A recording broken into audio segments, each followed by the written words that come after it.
Hello, this is Morale Bernard with the continuing story of Wuthering Heights. And by the way, please subscribe, please share. Last words were that here she burst into uncontrollable grief, and the remainder of her words were inarticulate.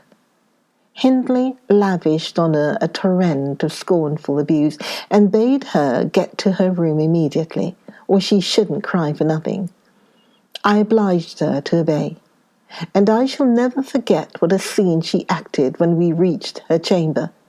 It terrified me. I thought she was going mad, and I begged Joseph to run for the doctor.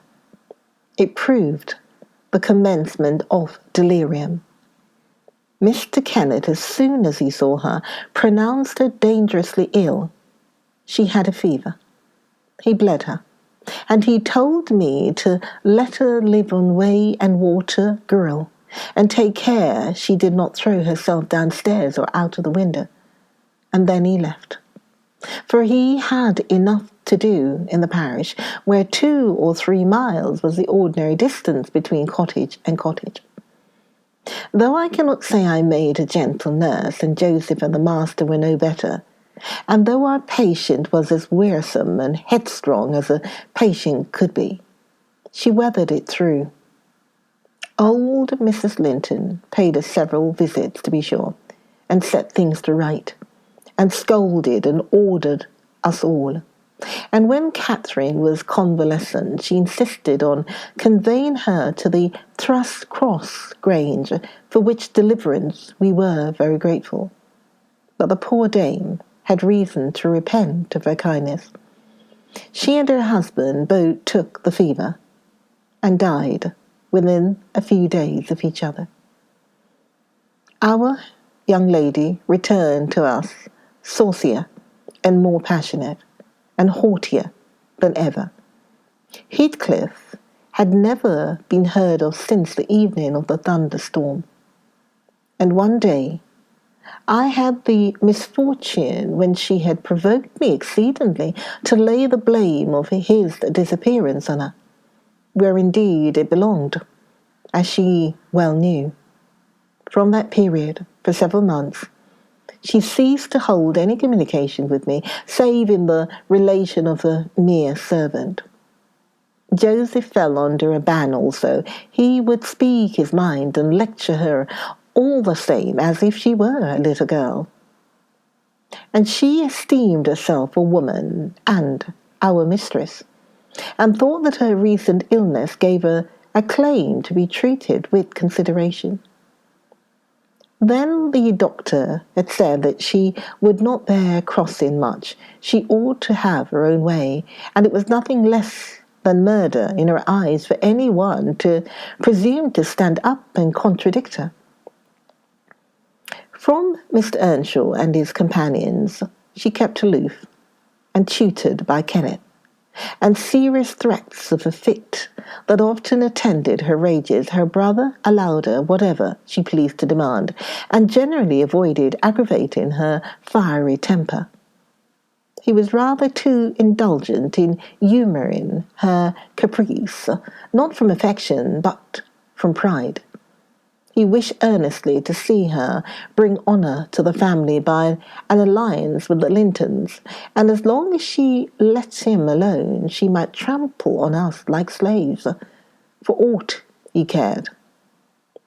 Edgar Linton, as multitudes have been before and will be after him, was infatuated, and believed himself the happiest man alive on the day he led her to Kimmerton Chapel, 3 years subsequent to his father's death. Much against my inclination, I was persuaded to leave Wuthering Heights and accompany her here. Little Harrington was nearly 5 years old, and I had just begun to teach him his letters. We made a sad parting, but Catherine's tears were more powerful than ours. When I refused to go, and when she found her entreaties did not move me, she went lamenting to her husband and brother. The former offered me munificent wages, the latter ordered me to pack up. He wanted no women in the house, he said. Now that there was no mistress, and as to Harrington, the curate should take him in hand by and by.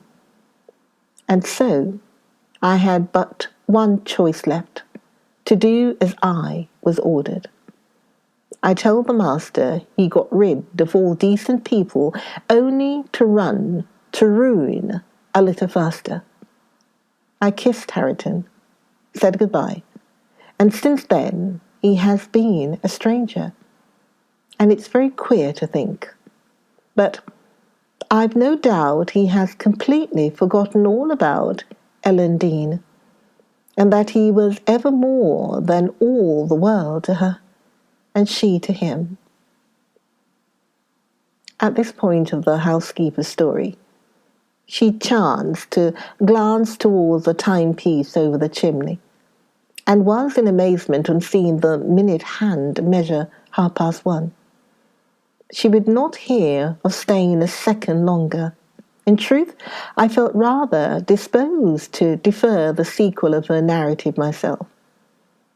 And now that she is vanished to her rest, and I have meditated for another hour or two, I shall summon courage to go also, in spite of aching laziness of head and limbs.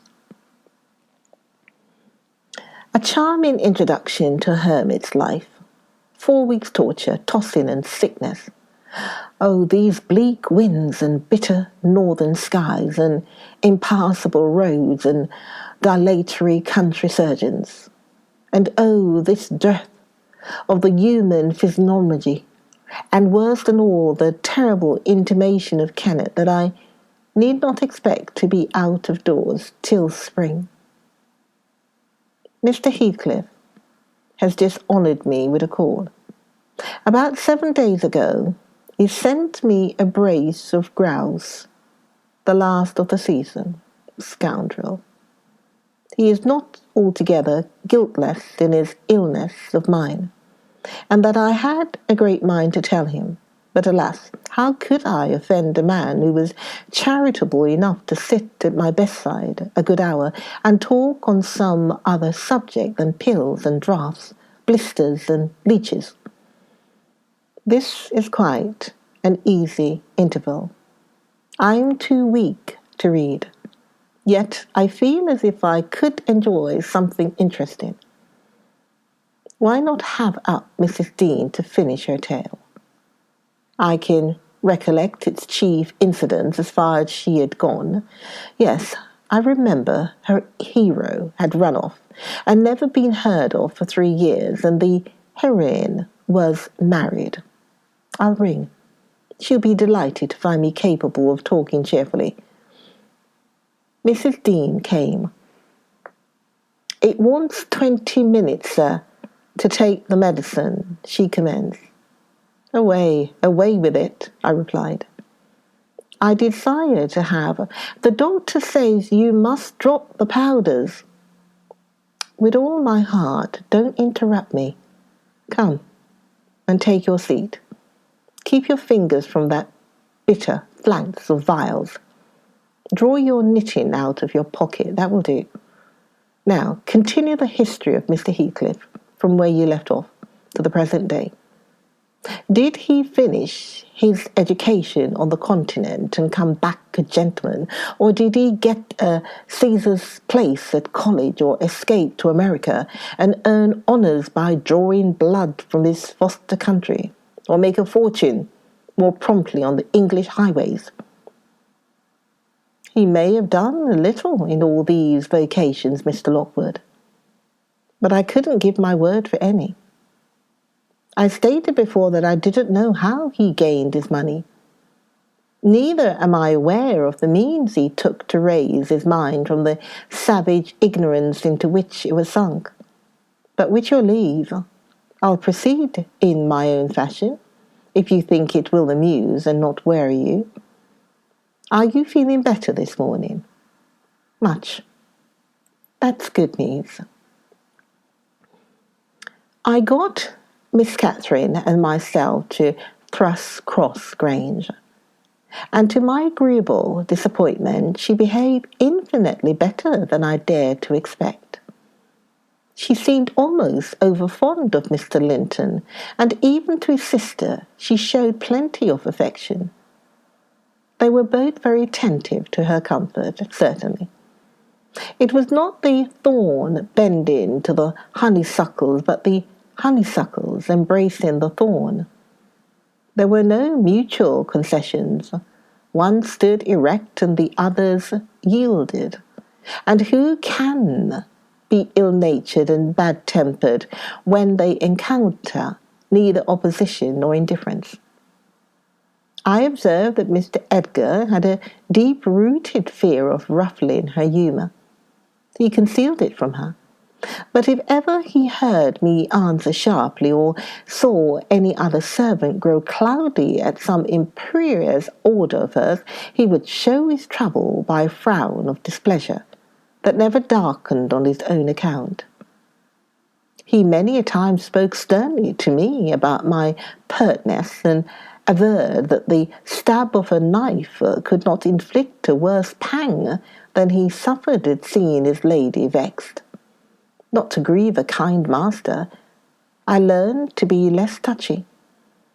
And for the space of half a year, the gunpowder lay as harmless as sand, because no fire came near to explode it.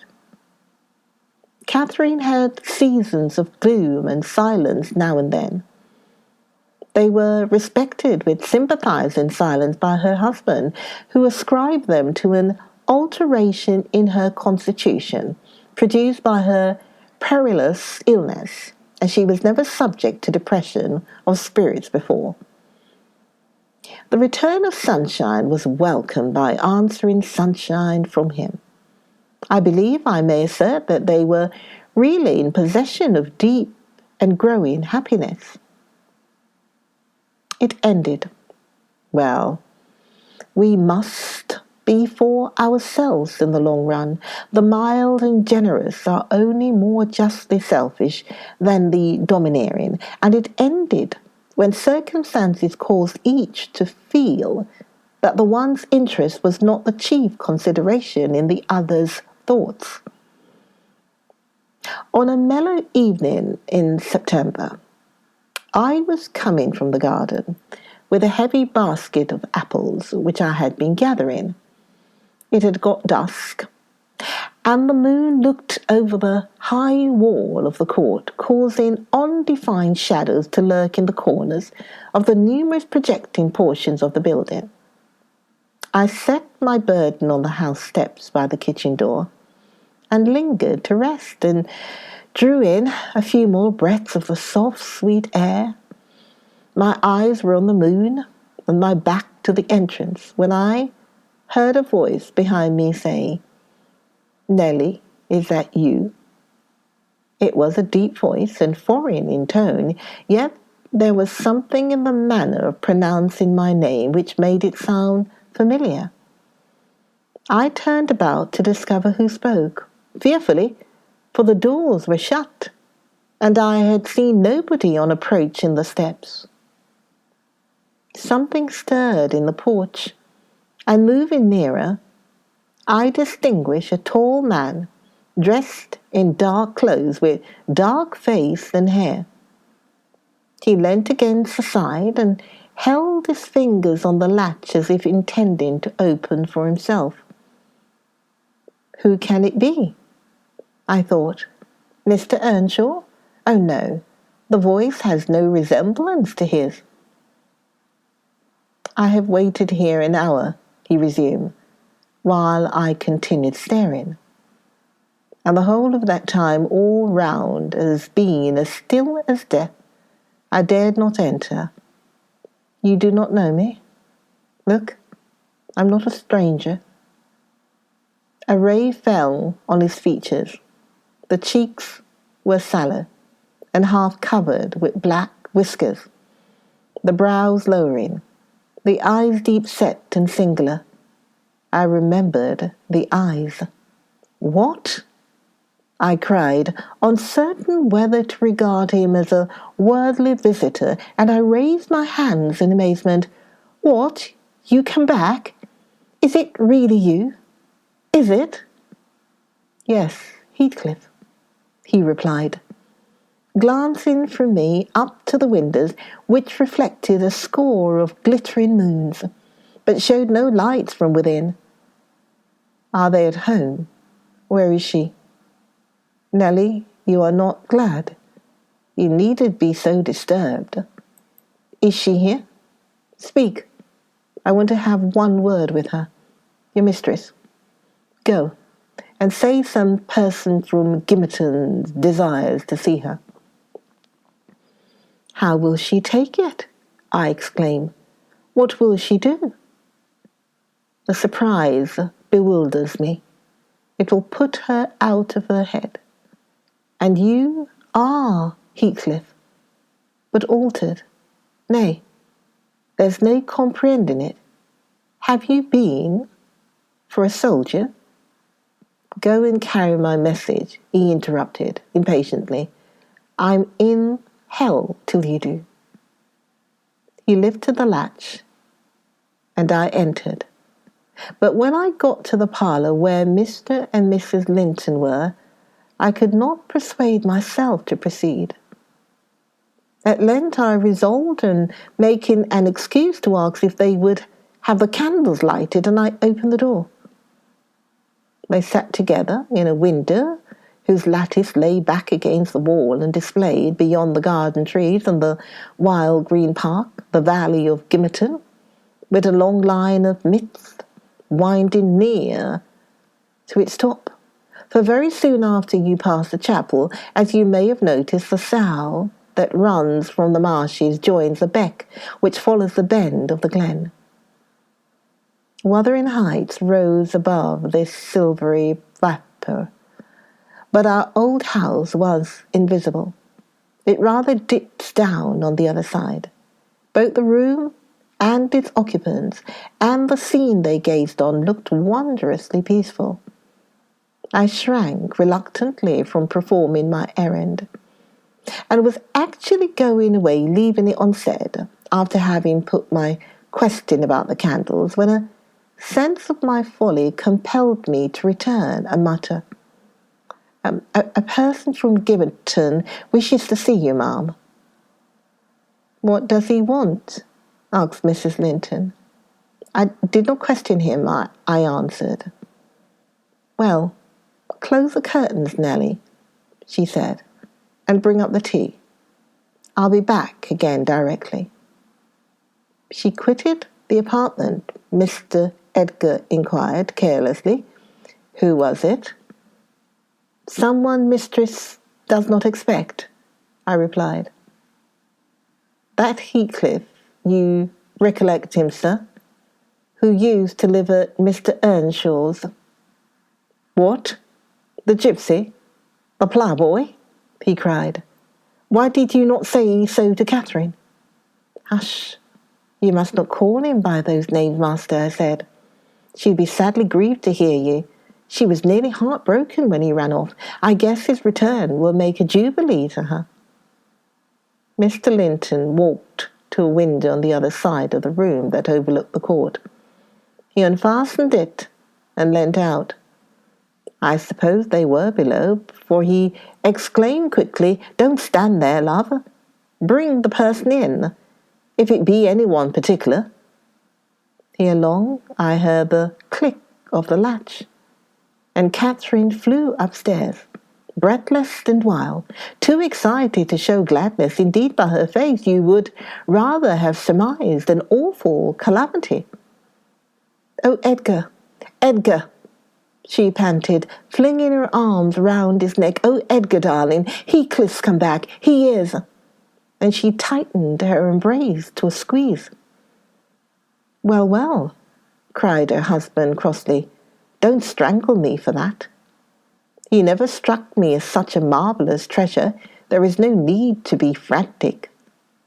I know you didn't mind, she answered, repressing a little the intensity of her delight. Yet, for my sake, you must be friends now. Shall I tell him to come up? Here, he said, into the parlour. Where else? She asked. He looked vexed and suggested the kitchen as a more suitable place for him. Mrs. Linton eyed him with a droll expression, half angry, half laughing at his fastidiousness. "No," she added after a while, "I cannot sit in the kitchen. Set 2 tables here, Ellen, one for your master and Miss Isabella, being gentry, the other for Heathcliff and myself, being of the lower orders. Will that please you, dear? Or must I have a fire lighted elsewhere? If so, give directions. I'll run down and secure my guest. I'm afraid the joy is too great to be real." She was about to dart off again, but Edgar arrested her. "You bid him step up," he said, addressing me. "And Catherine, try to be glad without being absurd. The whole household need not witness the sight of your welcoming a runaway servant as a brother." I descended and found Heathcliff waiting under the porch, evidently anticipating an invitation to enter. He followed my guidance without waste of words, and I ushered him into the presence of the master and mistress, whose flushed cheeks betrayed signs of warm talking. But the ladies glowed with another feeling when her friend appeared at the door. She sprang forward, took both his hands and led him to Linton, and then she seized Linton's reluctant fingers and crushed them into his.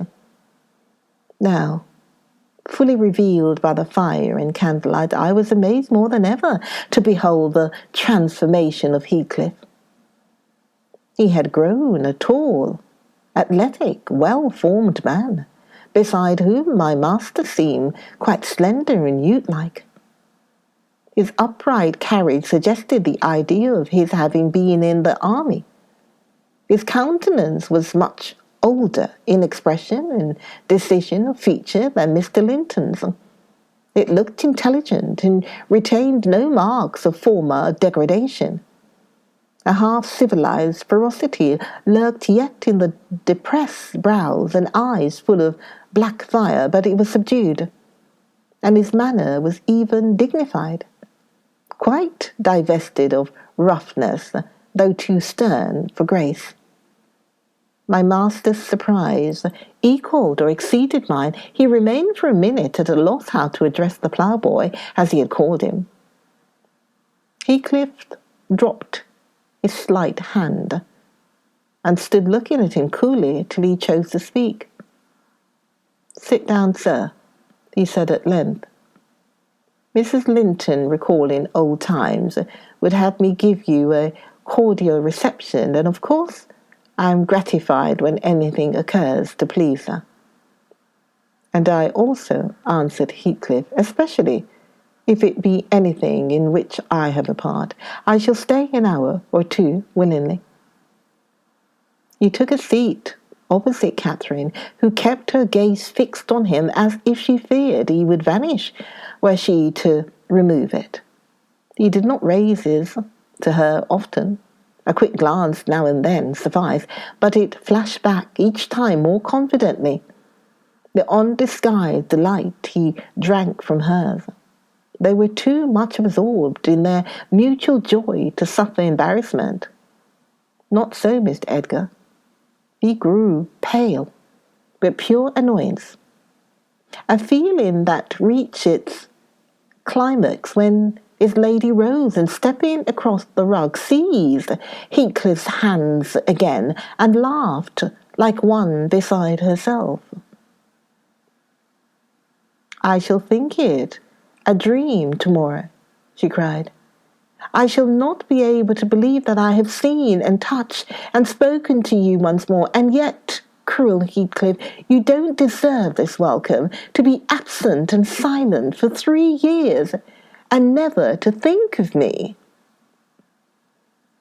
Join me for the next video of Wuthering Heights. Join me. for the next video of Wuthering Heights. And by the way, please subscribe and please share. Join me for the next video of Wuthering Heights. Look forward to seeing you then. Morale saying bye for now.